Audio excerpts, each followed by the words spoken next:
see you all. Thank you so much for coming along. So today we're continuing our journey through different textiles, and today is Sashiko, which is the Japanese technique. And what I thought would be quite good is we'll just have a little look at a little bit of a PowerPoint, just so that I can introduce you to the concept before we get going. Sashiko itself means a little stab or a little pierce, if it's roughly translated. And it's basically, it was invented out of necessity, really, and it was there for warmth, strengthening fabric, and for recycling, basically. So I think in that context, let's look at it from that perspective, in that it's part of where we've been on some of the other workshops that we've done. So there's a huge utilitarian need for this. And I think that's kind of important to think about. So it started roughly, or became quite developed in the farming and fishing communities during the Edo period in Japan, which is 1650 to 1868. And as I said earlier, it was used there to strengthen fabric. And the reason for that was a lot of the fabrics and linens and hemp and rami, all based on plant-based fibres, were hand-spun, hand-woven, hand-dyed. So there wasn't a consistency to them. So there was perhaps a slight imperfection that could have happened. And so they started to reinforce, if you like, what they've been doing. What they've been creating, and they used beautiful designs which reflected geometric shapes and designs based on nature, and they used indigo as a dye because that's something they could grow, and it was quite fast for them to do that, and white undyed threads, which again came out of the Edo era, when laws prohibited lower classes wearing bright colours. So, quite, kind of austere. There was also this idea that the white thread was also easy to see when you were stitching in the evenings, because of course a lot of that was done by women and young girls in an evening. So here are some of the patterns, and there are hundreds. So this little one here is based on the hemp flower, and this one's based on waves, and I think this one's based on sort of like a cotton sort of sprinkling-y rice concoction that they used. And I found this lovely little picture showing the Sashiko being stitched and the waves, and you can see, based on the fishermen going out to fish, they've created these waves, and I think that's just rather beautiful. So just a little bit of intro into that. I'm hoping that everybody has got the equipment that they need, and I'm just going to just talk you through. I'm just going to go onto my little camera, just talk you through what we're going to have a little look at. So this is a variation of the wave one. So I've used a Sashiko linen, which is what you've got in your pack.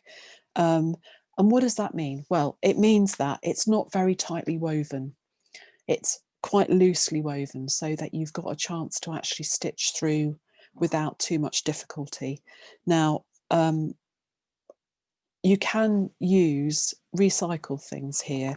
So also think about, if you've got any linen clothes that you don't want anymore, shirts or loosely woven cottons, then do think about using those, because that works really well.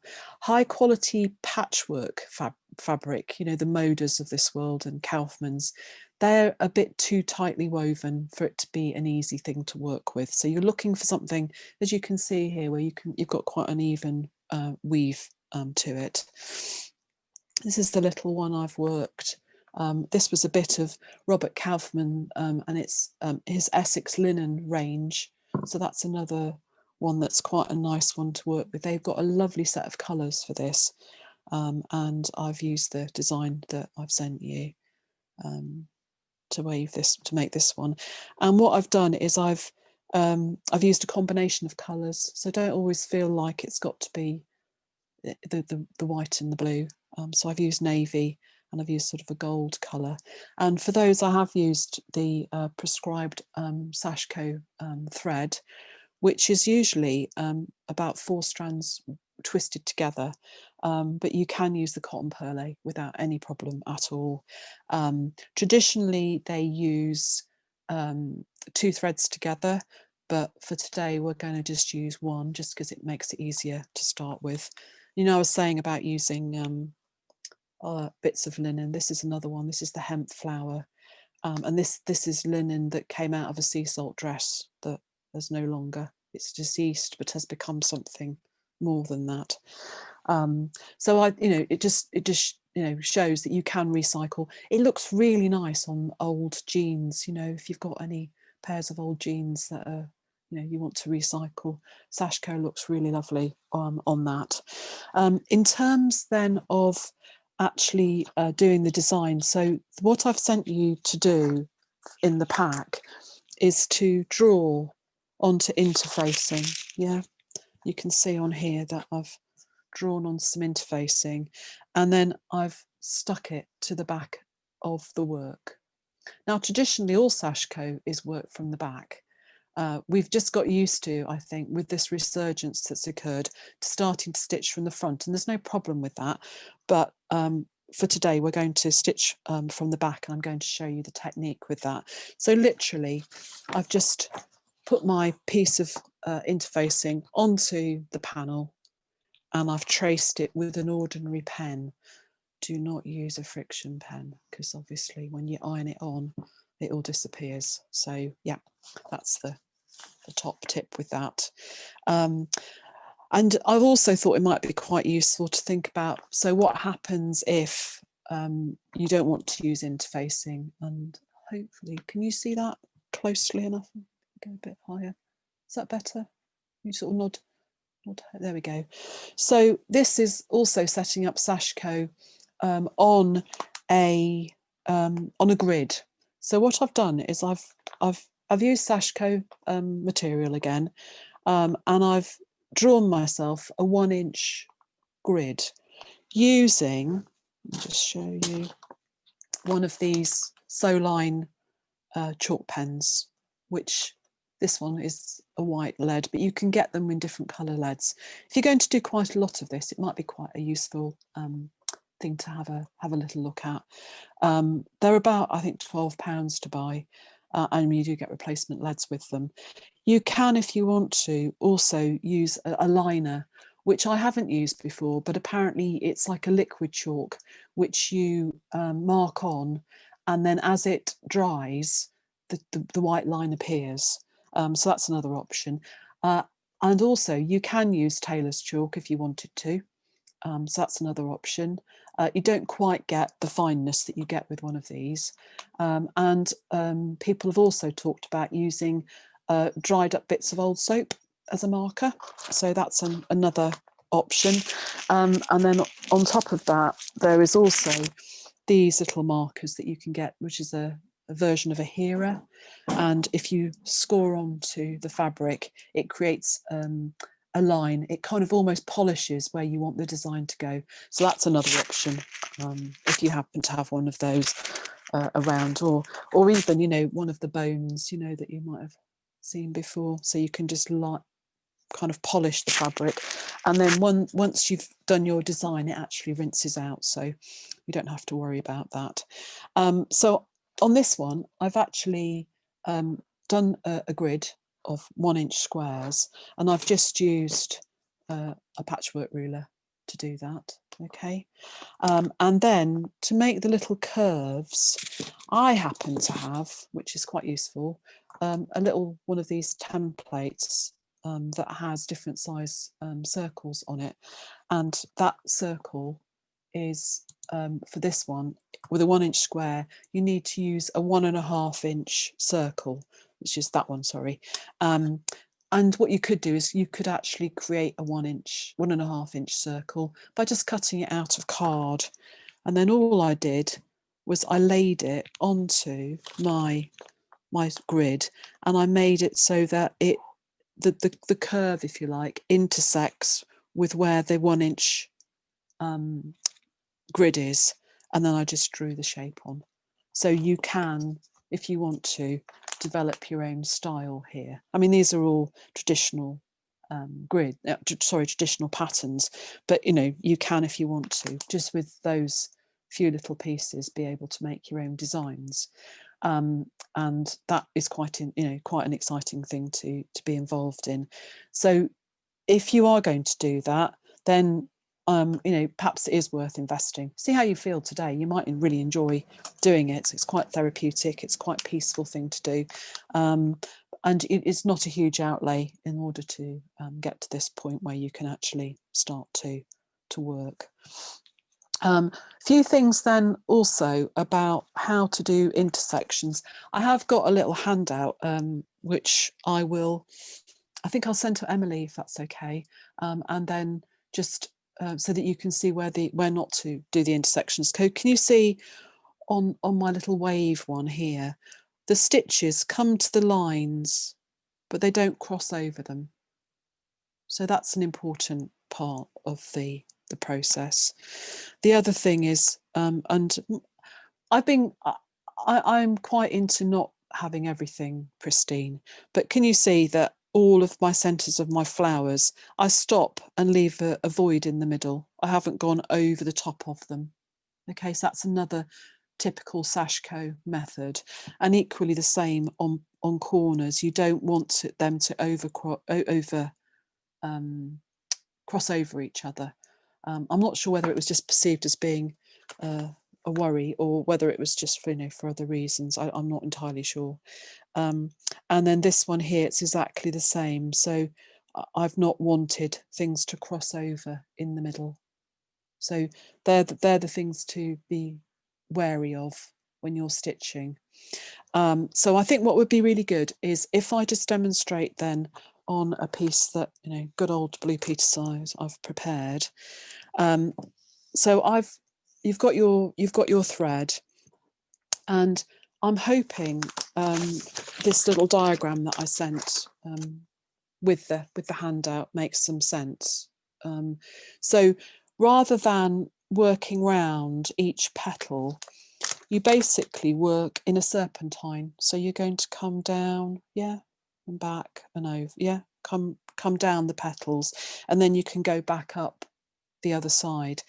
So the thing to remember when we're doing this, because we're working from the back, is to make sure that we have a long gap over the intersection points. So if I just go back to the one that I've made, can you see on this gold line here, I've got a loop of fabric, of sort of thread, sorry, that goes across that intersection point. I don't want there to be a cross in the middle. Okay, so when you look a bit more closely, can you see each of those centres has no stitch into it? It's just sitting there. So you just need to be careful, because you're doing it in the reverse, not to do that. And that's doing it, you know, the traditional way. So I'm just kind of letting you know that that's how that would work. You can also use knots. Now there's two methods of doing this. You can either use a knot and you don't worry about it, and you have all the knots and on the back, and you use this and you line it. You can, if you want to, have a knot that's away from where the work starts, and then you don't have any, and then you weave them in on the back. And if you just have a little look on this piece, you see I've woven them in, the ends in on the back. Okay, so it's entirely dependent on what the use is going to be for. With this piece, you've actually got your interfacing, which acts as a layer, and you've got the fabric. But traditionally, they would have been using several layers of fabric here. So it's almost a little bit like patchwork, you know, on quilting. Not patchwork, it's more like quilting. So they were trying to get layers together. So we're just going to do one layer, so it's just going to be the layer with the interfacing on it and the fabric, which gives it some integrity. If you're finding, if you do some more in the future, then I probably would put 2 layers together, like I've done with this one, just to show you. And then I've pinned it just so that it won't move whilst I get going. This one here, which is a lot finer fabric, still Sashiko, so there's different weights of them. I've put 2 layers together there because I don't think it's too floppy. Yeah. So if you're not using interfacing, I'd put 2 layers together. Doesn't have to be of the same fabric. It can be a muslin, or it could be another contrast colour. So don't feel like you've got to use all your nice Sashiko fabric up. You can put another type of backing on it. And I think the other thing I'd also say is, in terms of equipment, I've sent you it's number 5 darner, which doesn't appear in any of the books. This is my invention, but it's a really nice size of needle. You want a needle that's not going to bend, because you want to be able, if you like, to thread the material onto the needle, not the needle onto the material. So think about it from that perspective. There are also these different Sashiko needles that you can buy. Tulip is one of the companies that does this, and you can buy yourself a little tube of different sizes, and you can, I don't know if you can see, but they're quite thick, and they have got bigger holes, so that you can get the thicker thread through them, but the long darner will do the job in the same way. But if you do get into it more, I think because they're a bit thicker, they probably are better in terms of doing the actual technique. So let's just have a little start. So bearing in mind then, I'm going to come down here in a serpentine to start with. I'm just going to demonstrate the stitches and then we can all get going. So I'm going to come down, and I want to come down vertically, because remember, I want a very clean insertion into the fabric. So come down, and then you can start to do your working. So I'm going to make my stitch, and then and making the stitch to some extent will be your signature. So the size of your stitch will be a reflection of your being able to manipulate what we're doing here, but also just what feels right for you, because you're designing this piece. And so I think mine's probably about 1/8 of an inch, but you can go longer if you'd like to. So then I'm just measuring along with the tip of my needle, and then I'm going to do that. I'm going to push it so that it goes vertically again. Okay, and then that gets me cleanly into the work. Okay, so can you see that what I'm actually doing is I'm moving more of the fabric than I am the needle. Okay, so I'm coming backwards and forwards, and the reason for having these longer needles is so that you can actually work this a lot faster. So I'm just going to stop there, and then I'm going to pull my thread through. Okay, like that, and then just ease that out. Okay, and then on the other side, there are my stitches. Okay, so this is my right side emerging. Okay, so I think I can just about here get one more stitch in before I hit that center area. So I'm going to come up and then do a little stitch there.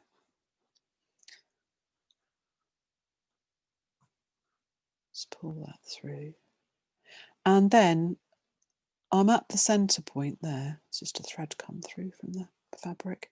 And then I want to go over the top of that centerpiece and start on the other side. So I'm coming round in a serpentine. So then I'm going to go down there. So make sure I go nicely down and come back up again, and then off we go again. Yeah. Now, I don't tend to use a thimble, but some folk might find that easier. Okay, so I'm just weaving it onto there. So that's another option. And I did read about this. They sometimes use lots and lots of layers were used by firefighters in Japan. So they would put fires out because the thickness of the stitch of the layers stitched together made them it's safe to go and put fires out, which I think is really quite amazing. So there we go. So I'm just going to pull that through. I've got slightly longer thread than I should have, really. That's what's slightly knotting. And then you see, there's the beginning. Okay, so what's really nice with this is it's very peaceful. Most of the Sashiko is done by using running stitch. It's really simple. Let's go back to that concept. You know, there's a group of people sitting in fishing village and farming communities who were basically saying, right, okay, I want to do something that not only is functional, but is also decorative. And the running stitch is one of the simplest and easiest stitches to do. So it's really peaceful from that point of view. There are some works that are done with chain stitch as well, but the majority is done with the running stitch. So that kind of takes out a lot of the design, doesn't it? You just go, right, okay, I can just, it's running stitch and this is what I'm going to create. Does that all make sense? Should we just go off on mute, and if I just come back up onto the, and we'll just double check that everybody's happy with what I've just, and if there are any questions of what I've just said. Oh, there you go. I have 2 questions. Yes. First of all, I've been trying to iron my interfacing onto the fabric and nothing seems to be happening. I don't quite know whether I'm doing something wrong. Maybe I haven't got the iron hot enough. Okay, right. And I know I've got the right side down because it was the rough side down. So that's one problem. And the other thing was about the thread. You said to use a single thread. Is that the thread as it's being supplied, or do we split that? Yes. No, it's the thread as supplied. Yeah. Okay. Yeah, that's great. So I think you haven't got your iron hot enough, Sue. What I probably would do is, which side are you ironing it from? On the interfacing side or on the cotton side? Interfacing side. Right. I probably would increase the temperature and turn it over and iron it from the cotton side. Okay, I'll have a go. Yeah, and have a go and see. Thank you. Yeah, that's great. And I think one of the things with the interfacing is, yeah, not to do it too hot because it has a tendency to melt. Okay. Yeah, because it's a finer and you know, it's made of man-made fibre. Okay. So yeah, that's great. Yeah, good luck with that. We'll see.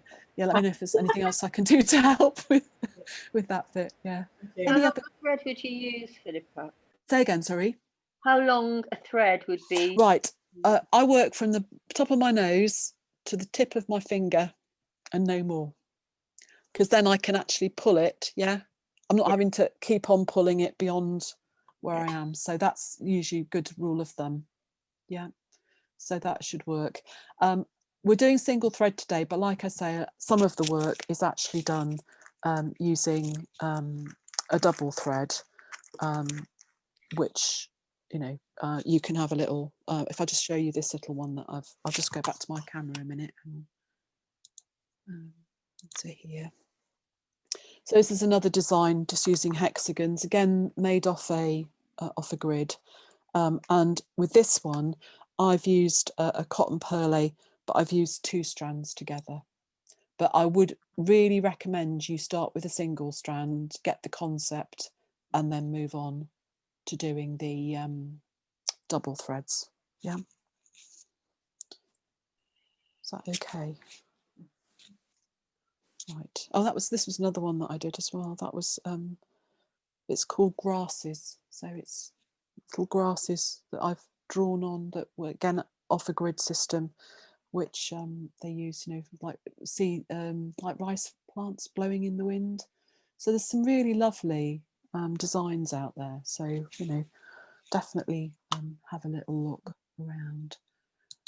That was on Philippa, could you just go through the centre bit I will. how- Just 1 minute. So I'm just going to sorry, I'll just check with Heather and then I'll come back to you. Yeah, absolutely. Yeah. Do that. Yeah. I Sorry. think we've probably got the same question. Oh, because okay. You've just got to an intersection, haven't you? Yes. Let me go back onto my little camera. And let me show So you. every time you get to that intersection from whatever direction, you Yes, skip over it. You do. That's fine. That's right. Thank you. Yeah. Let me just. I'll just go back on to. Yeah. So you want, because you're working from the back. Yeah. Yeah. So sorry, Sue. So this bit here, I'm coming up to that intersection. Yeah. There, and I want to come down onto this bit here. So I reckon I've got one more little stitch there. Or maybe not actually. I think maybe I don't. So I'm going to go straight over and start it on the other side of the intersection. Yeah. Does that make sense, Sue? Yes, that does. Thank you. Yes. And Heather. Yeah. So that you end up with, hang on, if I'll just do this little bit. So I've got, can you see, quite a long piece of thread there. That doesn't show on the front, does it? It just shows as a little gap. Yeah, that's there we right. go. Fine, I've got that. Thank you. That's And I think one of the things about this technique, using interfacing as your back, as your design bit, is actually quite helpful, because it does, take all the mystery out of it. The downside, if you like, of the ones that I've done with the chalk is that as you work them, they start to disappear. Right. Yeah. So with the interfacing, it's like, oh, okay, it's still there. You just have to make sure that you don't skip your stitches, by going in at an angle. That's why I'm saying you really do need to make sure that you go in vertically into the fabric, and then you can you can move your fabric rather than as much as your needle. Yeah. So it's slightly different from how we would normally, I think, work. And if you look at some of the YouTube videos of master practitioners in this, they sort of sit here like this, and they've got their thumb almost on the end and at a speed that's beyond my comprehension, so, but it's mesmerizing. So if you do get a chance, have a little look on them doing it. That's brilliant. Thank you. And then there's my, I'm just coming round. So you see the beginnings of my serpentine. Yeah. Yes. Okay. Any other questions? Yes, please, Philippa, I've got one. Yes, Jackie. On the stitching map that you sent us, yes, you seem to be sewing down from the top left-hand corner, but you're actually now sewing down from the top right-hand corner. Yeah, it doesn't. It was more that I wanted. It's not to follow the map, if you like. It's more to say it's a serpentine that you're going to do. It depends on, to be honest, whether you're left-handed or right-handed. Yeah, that's what I thought. If I just say to you, and it's a really good point, thank you for that. All of it needs covering. So just keep working the diagonals that make sense. Yeah. Got it. Yeah, because at some point, like you say, number one does start up at on the left hand side. At some point I need to do that. Yeah, I've just started. Yeah, completely contradictory to what I've sent you. But thank you. No problem. That's okay. Any other questions, or everybody all right? Find it difficult to time the stitches so you've got the gap right at the join. And I just want to say at this point, this is, my usual mantra is this is the closest anybody's ever going to look at this, with all respect to all your beautiful work.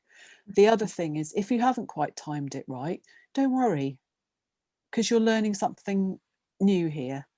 And whatever is, what is right, it won't matter, So the first serpentine, you'll find that you'll kind of slightly hesitate. Have I got the stitch the right length and all of this? And then it sort of starts to relax, because you start to get into a flow with it. Your eye gets in, and it will be absolutely fine.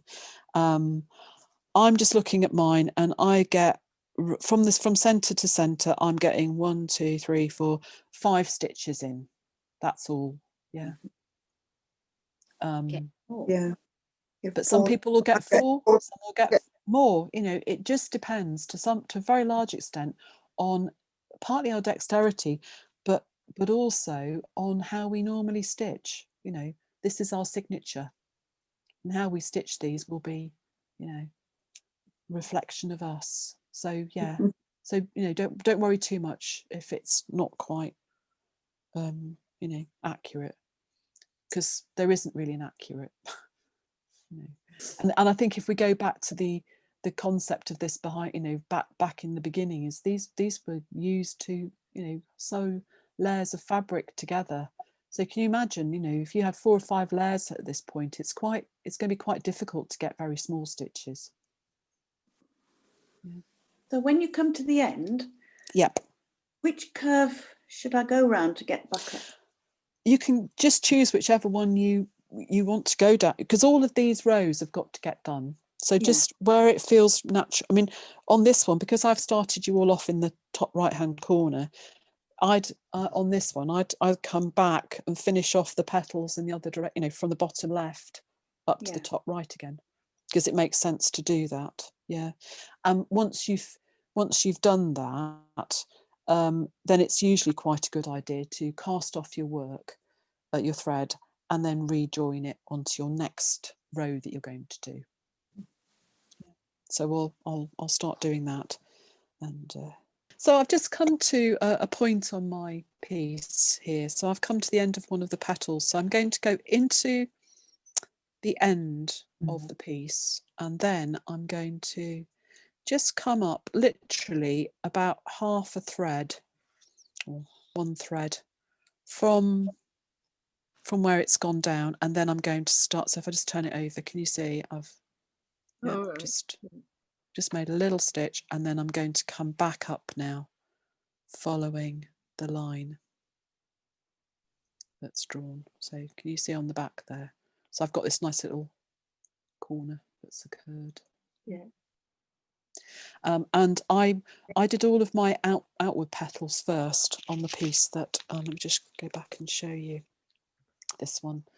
So I did all of my navy blue petals first, and then I got the gold and went and did the lines. So this is an opportunity if you wanted to you know, introduce other colour if you wanted, or it could be done all in the same colour. It's entirely up to you.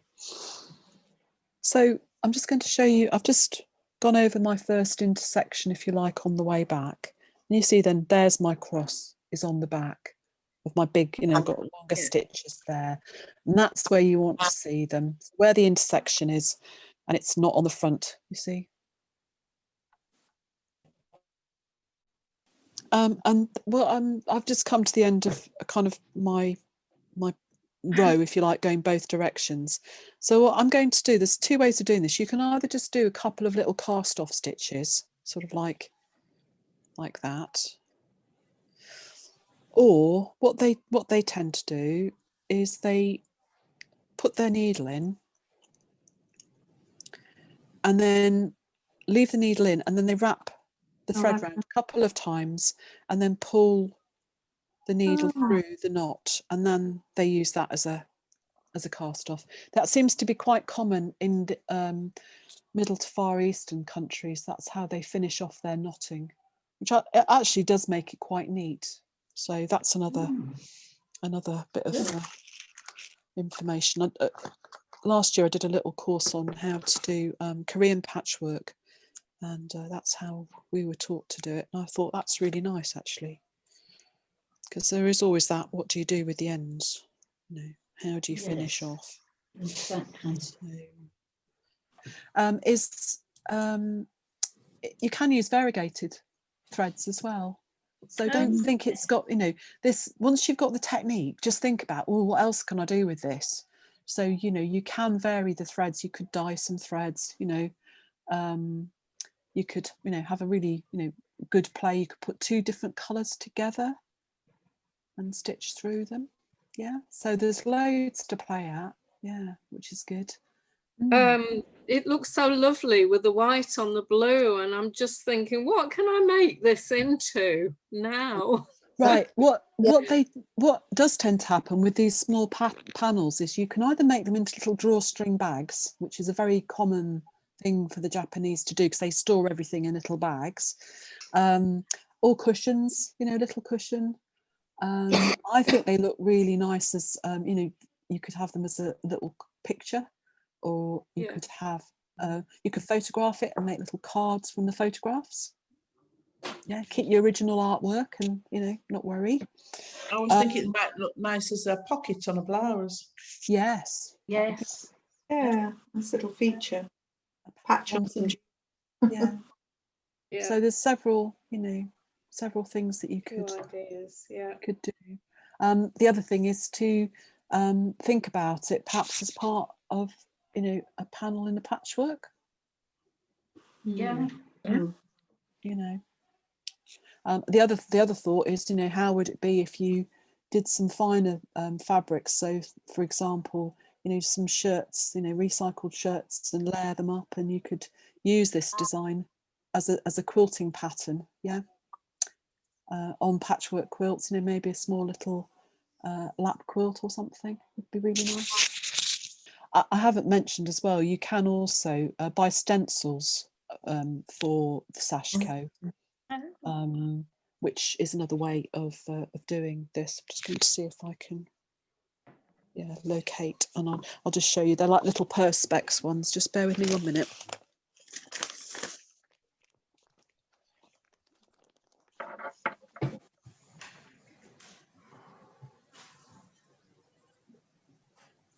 So you can buy these sorts of things, which are little, just you see, I'll perhaps put it on my little. Yeah. Just The other thing is, Jem, there. So the little, like a little stencil that you can then draw through with the with a pen, with the, you know, the charcoal pen. So that's another thing, and that would work on quilts as well. So you could, and you get sort of different designs with them. So it's like an apple core one, and the one that we're actually doing, and then the wave one. So that's another method of transferring, which I forgot to mention.